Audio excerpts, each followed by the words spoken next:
In the shadow of the Eiffel Tower stands one of Paris's lesser-known monuments, the Wall for Peace. Shalom, salam, Frieden. The word peace is written here in 49 languages and 18 different alphabets. Visitors can put prayers for peace in these slots. Created by Clara and Marek Halter, a Jewish couple, the Wall for Peace was inspired by Jerusalem's famous Western Wall, also known as the Wailing Wall. Erected in 2000, this wall is now in disrepair, and its opponents want to get rid of it. Their spokeswoman is the mayor of Paris's 7th district. Rachida Dati was justice minister under former President Nicolas Sarkozy. I just want people to abide by the law. That goes for the Halters too, regardless of how much influence they have or what people they know.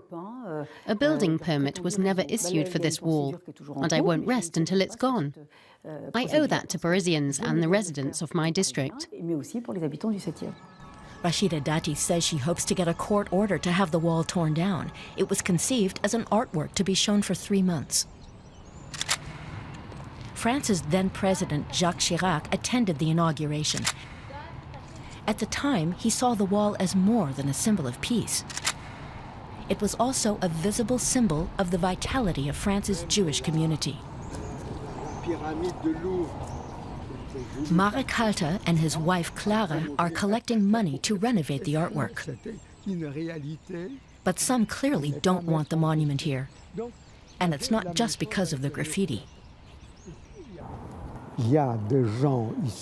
Some residents have written on the internet, "We don't want a Wailing Wall outside our window." In other words, you Jews go somewhere else. They've paid a fortune to live here. It's the most expensive quarter in Paris. And then they build a Wailing Wall there. Just imagine. Tens of thousands of Jews have left France in recent years, many moving to Israel or the United States. Jewish life in Paris is increasingly restricted to a few streets in the city's famous Jewish quarter, the Marais. Clara Halter lives here too, though she says she can no longer leave her apartment. The Wall for Peace was her crowning achievement. The designs have pride of place in her home. This monument is a symbol for peace.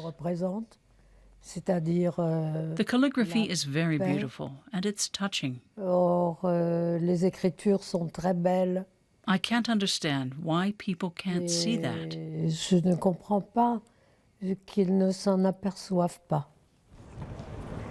We go back to the Wall for Peace and ask, where's the outcry? Is this monument important to anyone? It stands for France, for peace. Even if we have different religions, we are like brothers. Local residents have taken the matter into their own hands. One of them, Bernard Ronsin, says the Wall for Peace does have a place, just not here. The Wall for Peace destroys this world-famous perspective, which goes from the hill of Chaillot to the École Militaire. If people are throwing stones at this structure, then maybe it's because it's in the wrong spot. It could be just vandalism, but perhaps it's an act of protest too. We ask him whether the wall shouldn't remain precisely because it's a symbol of Jewish life in Paris. In the Marais district, there's a Holocaust memorial, a wonderful building with an auditorium and a library. They've created an admirable museum there. Some believe that Paris doesn't need any more Jewish sites than that. Locals have collected thousands of signatures to have the monument moved to the city's outskirts. Prospects for the Wall of Peace aren't good. It's falling apart and looks as if its days are numbered. It's now off limits to visitors. These days, even peace is dangerous.